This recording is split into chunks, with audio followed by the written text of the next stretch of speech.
I always thought Laura and I were a rare kind of perfect. 8 years married, and people still looked at us like we'd cracked some secret code. She was the wildfire. Untamed, brilliant. A chef who could turn a simple oyster into a revelation that left critics speechless. Her restaurant, Tide and Time, was her kingdom. A sleek Portland gem with a Michelin star glowing above the door. I was the quiet one, the architect, sketching clean lines and open spaces, building homes that felt like breathing. Our loft matched that vision. Glass walls, pale wood, a perch above the city where we'd sip wine and dream. Friends called us a power couple, mid-30s and unstoppable. I loved her spark, the way she'd dance barefoot in our kitchen, humming off key, or tease me about my obsession with symmetry. She'd say, "Mark, you're my anchor," and I believed it, but there were cracks I didn't see, or didn't want to. Laura thrived on chaos, on the edge of things. She'd come home late, hair wild, smelling of brine and smoke, recounting kitchen battles like they were epic tales. I'd listen, nodding, sketching in my head, content to be her steady shore. I thought that was enough. I'd built my life around her, every angle measured, every piece fitted just so. She was my muse, my blueprint turned flesh. I never imagined she'd need something I couldn't draw. It started at the taste of the Northwest Festival, an annual madness of clattering pans, shouting vendors, and foodies swarming like bees.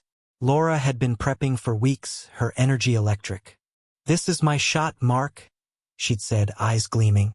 Anthony Bourdain's judging. The Bourdain. I knew him, gruff voice, sharp wit, a culinary legend who'd seen the world twice over. I was proud of her, of course. I ironed her chef's coat that morning, kissed her forehead, and promised I'd be in the front row. She'd grinned, fierce and alive, and I thought, asterisk, this is us. This is our moment. Asterisk. The festival was a blur of color and sound. I stood among the crowd, hands in my pockets, watching her on stage. Her dish was a gamble. Oysters pulled apart, reimagined with fennel and a whisper of something smoky. Bourdain took a bite, leaned back in his chair, and let out a low, gravelly hum. "This," he said, pointing his fork at her, "is bold. You've got something rare, Laura." The crowd cheered, and I clapped too, my chest swelling. She glowed up there, her laugh cutting through the noise. I didn't notice how long their eyes held, how his lingered, how hers flickered with something I couldn't name. I was too busy being her husband, the man who'd framed her first review, who'd designed the bar where she'd later charm the afterparty. That night, I waited at home. She'd texted, "Staying late networking." I pictured her schmoozing critics, swapping stories with chefs, her voice loud and bright. I poured a scotch, flipped through a design magazine, and let the hours slip by. The loft was quiet without her. I didn't mind, her late nights were part of the rhythm we built. Around 2 a.m., I heard the key in the lock. She stumbled in, cheeks flushed, her scarf askew. "Rough night?" I asked, smiling from the couch. She nodded, kicking off her boots. "Just a lot of talking," she said, her voice a little too quick. She came over, kissed me hard, tasting of whiskey and salt. I chalked it up to the party, to her world spinning faster than mine. Looking back, that was the first thread unraveling. I didn't know then that she'd been in a coat closet with him, that Bourdain's hands had traced her, that she'd given herself to a moment I couldn't erase. I didn't know the woman I'd measured my life against was already slipping beyond my lines. All I saw was Laura, my Laura, curling into bed beside me, her warmth familiar, her breath steady. I turned off the lamp, tracing a mental sketch of our future, oblivious to the fault lines forming beneath us. The days after the festival felt normal, at least I convinced myself they did. Laura hummed through her mornings, chopping herbs at our counter with that fierce precision I adored. She'd talk about the event in bursts, how Bourdain had called her dish fearless, how the crowd's roar still echoed in her ears. I'd nod, sketching floor plans at the kitchen table, half listening as her voice danced around me. "He's intense, Mark," she said once, casually, twirling a knife, "like he's lived 10 lives. I smiled, thinking it was admiration, the kind she'd shown for other chefs. "Sounds like a character," I replied, my pencil tracing a roofline. She laughed, sharp, quick, and turned back to her cutting board. I didn't catch the edge in it, the way her eyes flicked away. Work kept us busy. My latest project was a coastal retreat, glass walls, cedar beams, a puzzle of light and space. I'd lose hours in it, measuring angles until they sang. Laura's restaurant was humming too. Reservations booked solid, critics circling like hawks. We'd meet at the loft for late dinners, her bringing leftovers, me pouring wine. She'd lean against me on the couch, her head on my shoulder, and I'd think, this is us. Solid.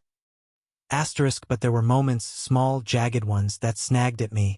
Her phone buzzed more than usual, lighting up with texts she'd glance at and dismiss. "Staff stuff," she'd say, tucking it away. I trusted her. Why wouldn't I? She'd built her world on grit and talent, and I was the one holding the frame steady. Then came the after-party story. She'd mentioned it offhand a few days later, lounging in bed with a coffee.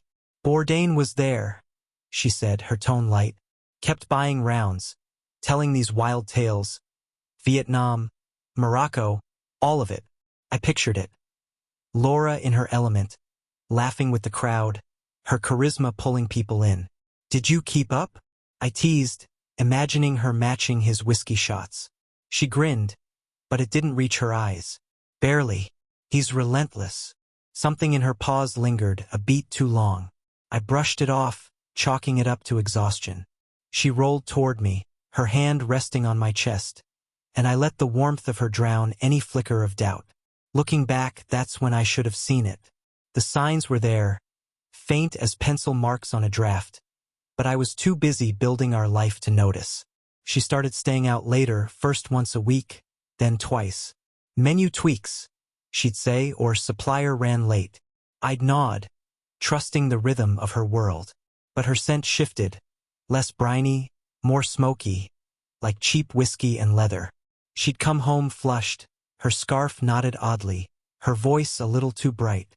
I'd ask, "Good night," and she'd kiss me quick, murmuring, "Just busy." I'd lie awake after, staring at the ceiling's clean lines, wondering why the air felt off. Then Bourdain came up again. A week after the festival, she got a text while we were eating takeout, her braised short ribs my favorite. Her phone lit up on the counter, and she snatched it fast, too fast. "Who's that?" I asked, casual, spearing a bite. "Oh, just the crew," she said, typing something before setting it face down. I watched her, the way her fingers tapped the table, the way she avoided my gaze. Later, I found her in the bathroom, door cracked, whispering into the phone. "Soon," I heard, her voice low, almost playful. She hung up when she saw me, smiling too wide. "Line cook drama," she said, brushing past. My gut twisted, but I swallowed it. I didn't want to be the jealous husband, the one who questioned her every move. I designed our marriage to be open, trusting, clean lines, no clutter. The truth hit me slow, like water seeping through a foundation. I started noticing patterns. Her late nights lined up with Bourdain's schedule. I'd seen his book tour dates in a magazine, Portland popping up again. She'd come home with stories that didn't fit. Meetings with people I knew were out of town, events that hadn't happened. I'd catch her staring out our glass walls, lost in thought, her lips curling in a way I didn't recognize. Once, I found a napkin in her coat pocket, scrawled with round 2. In a messy hand, a bar's logo stamped on it. I held it, my thumb brushing the ink, and felt the first crack in my blueprint. "What's this?" I asked, holding it up one night. She froze, then laughed. "Oh, some drunk critic's note. Toss it." I did, but the weight stayed. That night, she curled into me, her breath steady, her body familiar.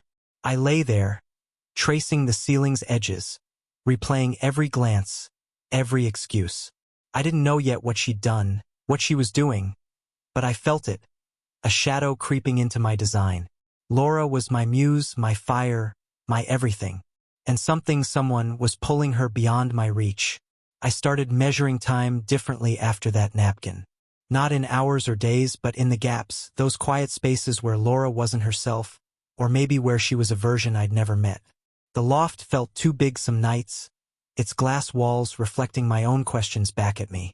I'd sit with my sketches, pencil hovering over lines I couldn't finish, listening to the hum of the city below. Laura would breeze in late, her energy sharp and scattered, and I'd try to read her like a blueprint. Every angle, every curve. But she was shifting, her edges blurring, and I couldn't pin her down. It was mid-October when the thread pulled tighter. Rain streaked the windows, turning Portland into a smear of gray and gold. I'd finished a site visit early, some client's beach house, all cedar and ambition, and came home to an empty loft. Laura had texted earlier, "Stuck at the restaurant. Inventory mess." I didn't think much of it. Her world was a storm of deliveries and temperamental cooks. I'd seen her wrestle it into shape 100 times. I poured a scotch, settled into the couch, and flipped through a design journal, waiting for her key in the lock. Hours passed. The rain drummed harder, and the silence grew teeth. Around midnight, I called her. It rang twice, then went to voicemail. Her voice bright and clipped. "Leave a message. I'm probably elbow deep in sauce." I didn't leave one. I texted instead. "Everything okay?" No reply. I paced the loft, my steps echoing on the hardwood, my mind sketching possibilities. A late shipment, a broken cooler, a stubborn critic keeping her late. I believed those stories because I wanted to, because the alternative was a line I couldn't draw yet. At 1:47 a.m., headlights flashed through the glass. I watched her climb out of a cab, her coat slung over one arm, her hair loose and damp. She stumbled slightly, caught herself, and disappeared into the building. When she came through the door, the air shifted. She smelled different. Not of oysters or thyme, but something muskier, like leather and smoke, undercut with a faint tang of liquor. "Hey!" she said, kicking off her boots, her voice a little too loud. "Sorry, total chaos tonight." I stood by the counter, glass in hand, watching her shed her scarf. It was knotted wrong, bunched at the ends like she'd tied it in a hurry. "Inventory?" I asked, keeping my tone even. She nodded, dropping her coat on a chair. "Yeah. Supplier screwed us. Took forever to sort." She crossed to me, kissed my cheek, her lips cold. "You didn't have to wait up." I studied her then, closer than I had in weeks. Her cheeks were flushed, her mascara smudged under one eye, her blouse wrinkled in a way that didn't match a night of counting crates. "You look wrecked," I said, testing the water. She laughed, sharp and quick, and turned to the fridge. "You have no idea. I need a drink." She poured wine, her hands steady but her eyes darting, avoiding mine. We sat on the couch, her legs tucked under her, and she spun a tale. Some mix-up with clams, a cook who'd quit, a mess of paperwork. Sounded right, detailed enough to believe.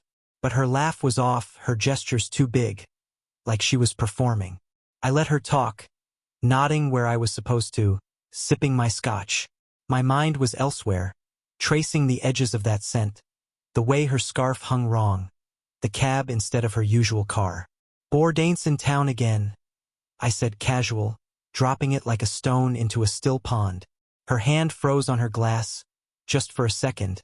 Then she smiled. "Oh yeah? Signing books or something, I think. Haven't kept up." She sipped her wine, her throat moving too fast. I nodded, letting it sit. "Thought you'd run into him," I said, my voice light, "since he liked your dish so much." She shrugged, looking at the window. "Nah, too busy. He's probably swarmed anyway." The lie was small, but I felt it. Like a crack in a foundation, invisible until you press on it. I didn't push. I finished my drink, kissed her forehead, and said I was turning in. She stayed on the couch, scrolling her phone, the blue light carving shadows on her face. I lay in bed, staring at the ceiling's perfect lines, replaying her words. Asterisk supplier screwed us. Too busy. Haven't kept up. Asterisk they didn't fit. I knew her car was at the restaurant. She hadn't mentioned driving it home. I knew Bourdain's tour had him here tonight. I'd seen the flyer at a coffee shop, and I knew that scent wasn't from her kitchen. Sleep didn't come easy. I kept seeing her in fragments, her flushed skin, her hurried kiss, the way she dodged my eyes. I told myself I was overthinking it. Laura was my wife, my partner, the woman I'd built everything around. She couldn't step outside that frame. But the napkin flashed in my mind, that scrawled round 2, burning behind my lids. I rolled over, the sheets cold where she should have been, and listened to the rain. She came to bed an hour later, slipping in quietly, her breath slow and even. I didn't move, didn't speak. I just lay there, measuring the distance between us, wondering when it had grown so wide. By morning, she was herself again, bright, bustling, flipping pancakes like nothing had happened. I watched her over coffee, her hair tied back, her laugh filling the loft. "Big day today," she said, sliding a plate my way. "New menu drop." I smiled, took a bite, and let the routine carry us. But the shadow was there, heavier now, settling into the corners of my design. I didn't know what she'd done. Not yet, but I felt it creeping closer, a flaw I couldn't erase. I've always been good at seeing patterns. It's what makes me a decent architect. Spotting the rhythm in chaos, turning rough ideas into something solid. That skill started turning against me after that rainy night. Laura moved through our days like nothing had changed. Her mornings loud with clanging pans, her evenings a swirl of stories about the restaurant. But I couldn't unsee the cracks. They were small at first, hairline fractures in the life we'd built, but they spread. I didn't confront her. Not yet. I needed evidence, something I could hold, something that wasn't just the churn in my gut. It was a Thursday when the next piece fell. I'd been at a client meeting downtown, walking through a half-finished loft with exposed beams and concrete floors. My phone buzzed mid-conversation. A text from Laura. "Late again tonight. Critic dinner. Don't wait up." I stared at it, the words simple enough, but they landed wrong. I'd heard her mention a critic the day before. Some guy from Seattle, already in town, already wined and dined. I didn't reply. I finished the meeting, shook hands, and drove home through a drizzle that blurred the city into streaks of light. The loft was empty when I got there. Her chef's coat gone from its hook, her car keys missing. I poured a scotch, sat at the counter, and waited for the silence to talk. She'd been leaving her phone out more, a casual habit I hadn't thought much of until now. It sat on the coffee table that night, screen dark, a sleek little brick holding secrets I wasn't sure I wanted. I'd never snooped before, never had reason to. But the weight of that napkin, her late nights, that smoky scent, it all pressed on me. I picked it up, her passcode flashing in my mind. 0328, our anniversary. The screen unlocked, and I hesitated, my thumb hovering. This wasn't me. I built things, fixed things, not tore them apart. But I scrolled anyway, quick and quiet, like I was trespassing in my own home. Her texts were a mess. Cooks griping about shifts, suppliers haggling prices, the usual noise. Then I saw it. A thread with no name, just a number. Area code 646, New York. The latest message, from yesterday. Back tomorrow. Same spot. Her reply, "Can't wait." My chest tightened. I scrolled up, the history short but sharp. "Missed you last time." He'd written a week ago. "You owe me." She'd sent back a winking face.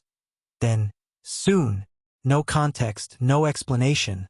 Just those fragments glowing in the dark. I set the phone down, exact as I'd found it, and leaned back, the scotch burning my throat. Same spot. It could have been anything, a bar, a meeting, a coincidence. But it didn't feel like that. Felt like a line crossing mine. I started watching her closer after that. Not stalking, not yet, just observing like I'd study a structure for flaws. She'd leave for the restaurant at odd hours, her excuses stacking up like blueprints I couldn't read. "New dessert idea," she'd say one night, grabbing her bag. "Need to test it fresh." Another time, "Vendors in town, rare stuff." I'd nod, sketching at the table, letting her think I was lost in my work. But I saw the details now. Her lipstick reapplied before she left, Her scarf swapped for a silk one she rarely wore. The way she'd check her phone twice before heading out. She'd kiss me goodbye, quick and distracted, and I'd hold the taste of her, wondering if it was still mine. Friday came, the night that text had hinted at. She left early, claiming a private event at Tide and Time. Rich clients, big tippers, she said, pulling on her coat. Might crash at the office after long one. I smiled, said, good luck, and watched her go. The loft settled into its quiet hum, and I sat there, turning the pieces over. I knew Bourdain was back. His book tour had splashed across a flyer I'd seen at the deli, a signing downtown that night. I didn't call her, didn't text. I grabbed my keys, my coat, and drove. Not to the restaurant. To the Hotel Monaco, a hunch pulling me like gravity. I parked across the street, rain tapping the windshield, and waited. The hotel glowed through the haze. Swanky, discreet, the kind of place Laura loved for its vibe. I didn't know what I was looking for, just that I needed to see. At 10:23, a black rental car pulled up, and my breath caught. She stepped out, my Laura, her hair loose, her laugh cutting through the drizzle as she leaned into the passenger window. Then he climbed out. Bourdain, unmistakable, all swagger and shadow. He tossed the keys to a valet, slung an arm around her, and they disappeared inside. I sat there, hands on the wheel, the rain a dull roar in my ears. They didn't come out for hours. I didn't move, didn't blink, just watched the entrance like it was a drafting table I could redraw. When she emerged at 1:19 a.m., alone, her coat was off, her blouse untucked, her steps unsteady. She hailed a cab, and I followed it home, lights off, keeping my distance. She slipped into the loft at 1:47, same as that other night, and I was already inside, scotch in hand, playing the part. Rough event? I asked, voice steady. She jumped, then smiled, weak. Yeah, killed it though. She kissed me, tasting of him, whiskey, smoke, something I couldn't name, and I let her, my mind already tracing a new design. That night I didn't sleep. I lay beside her, her breath soft, her body warm, and felt the blueprint shift. She'd crossed a line I hadn't drawn, and I couldn't unsee it. The man who'd praised her dish, who'd lit her up on that stage, was pulling her apart from me. I didn't yell, didn't break. I just started planning, quiet, precise, the way I'd build a house. Only this time it wasn't about shelter. It was about tearing one down.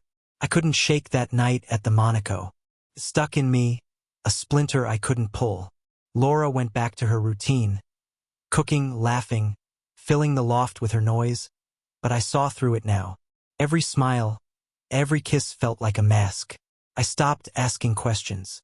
I watched instead, silent, letting the pieces fall. Saturday, she said she was meeting a food writer downtown. Last-minute thing, she called over her shoulder, scarf fluttering as she left. I didn't buy it. I grabbed my coat and followed, keeping blocks between us. Her car turned toward Old Town, not the restaurant. I parked near a dive bar, saw her slip into a black sedan, Bourdain's. My pulse thrummed. They drove to a motel, a cheap neon hole off the highway. I waited, rain on my hood, until they stumbled out 2 hours later, her hair wild, his arm loose around her. That was it. Proof, sharp and cold. I drove home, hand steady, mind racing. She'd betrayed me. Not just with him, but with every lie she'd fed me. I poured a scotch, sat in the dark, and let the hurt harden. I wasn't the man she thought anymore. I'd build something new. A plan precise and cruel to make her feel this cut. I didn't sleep that night. The loft was too quiet. Laura's absence a void I filled with calculations. She came home at 3 a.m., mumbling about writers and drinks, her breath sharp with whiskey. I nodded, played along, but my mind was already at work. I knew systems, how to build, how to break. She'd handed me the tools. Sunday, I cracked her phone again. More texts from that 646 number. Your trouble, he'd written. Good kind, she'd replied. I found photos too blurry, rushed, her in his arms. My stomach turned, but I stayed calm. Copied everything, locked it away. Revenge wasn't loud. It was patient. I'd start with her pride, her restaurant, her name. She'd feel it crumble, slow and sure, and I'd watch every beam fall. I began small, testing the waters. Monday, I sat at my desk, the city gray outside, and typed an anonymous tip to a food blog. Laura's climbing ladders on her back. No details, just venom. Posted by noon, vague enough to dodge lawyers, sharp enough to sting. That night, at her restaurant's tasting event, I saw it land. Chefs smirked behind her back. Critics murmured. She brushed it off, laughing too loud, but I caught the flicker in her eyes. Busy day. I asked over dinner, voice smooth. She nodded, distracted, poking at her plate. Yeah, some gossip nonsense. I smiled, sipping my wine. She didn't know I'd lit the match. It was just the start. Her world would shrink, brick by brick, and I'd be there, steady, watching it burn. I kept the pressure quiet but relentless. Tuesday, I forged a health inspection notice, official-looking, urgent, and emailed it to Tide and Time. By afternoon, Laura was frantic, barking at staff, chasing shadows. A big party canceled, spooked by violations that didn't exist. She came home fuming, ranting about bureaucracy, oblivious to my hand in it. Rough one, I asked, pouring her wine. She slumped, nodding. Feels like everything's slipping. I hid my satisfaction.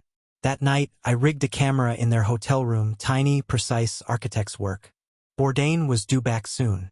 I'd catch them, raw and real, and turn her betrayal into a blade. She'd built her life on ego. I'd carve it hollow. Friday was Laura's big demo, live-streamed, 10,000 viewers, her chance to shine. I'd waited for this. The camera had worked. Hours of her and Bourdain, tangled and laughing, mocking me in grainy clarity. I edited it tight, a brutal clip. Mid-event, as she grinned at the crowd, I hacked the feed. Her knife paused. The screen flickered. Then her moans, his voice, "Poor Mark," blasted through. Gasps rippled. Phones buzzed. She froze, face white, as cheater flooded the chat. I watched from home, scotch in hand, her empire cracking live. She'd feel this one deep, public, raw, no hiding. The first wall was down. The video was a bomb. By morning, Laura's name was mud. Customers vanished. Sponsors bailed. Her Michelin star wobbled. She stormed into the loft, eyes wild, screaming, "Did you do this?" I leaned against the counter, calm, meeting her glare. "Why would I?" I said, voice flat. She had no proof, just rage, and it broke her more. She paced, phone silent. Bourdain had cut her loose, a coward dodging the mess. I watched her crumble, alone in her chaos. "Tough day?" I asked, sipping coffee. She glared, defeated, and I felt it, control, cold and clean. Her kingdom was ash, and I'd barely started. Laura's pride was her food. I hit that next. She planned a comeback tasting, desperate to claw back respect. I slipped into Tide and Time before dawn, swapped her signature sauce with a mix laced with ghost pepper extract. Subtle, searing. At the event, critics gagged, spitting into napkins, faces red.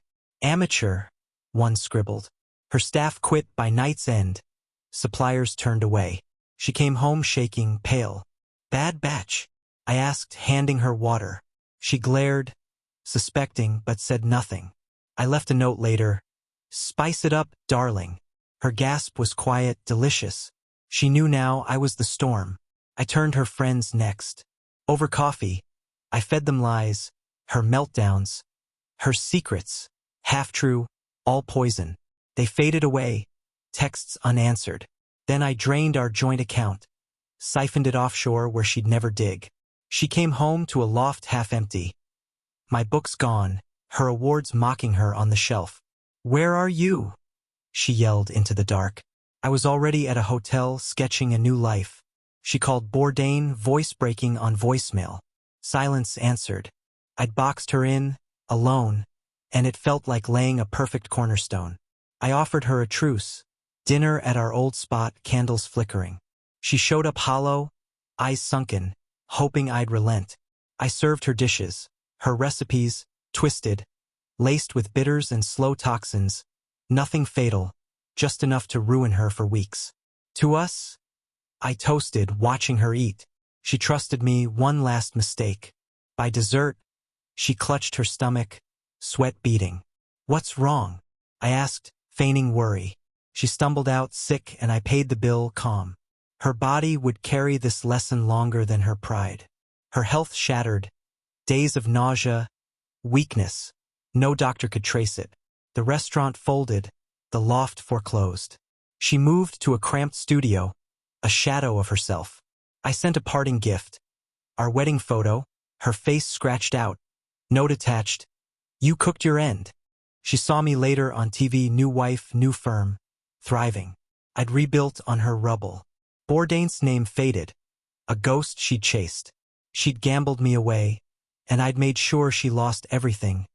Slow, deliberate, final. Years later, I heard she was a line cook in some greasy dive, unrecognizable, her fire snuffed out. My name graced magazines, my designs stood tall. Laura had been my muse once, my wildfire, until she burned me. I didn't shout or strike. I dismantled her, piece by piece, with the patience of a man who knows how things fit. She'd underestimated me, thought my quiet was weakness. It wasn't. It was the frame for a revenge so complete, she'd taste it forever.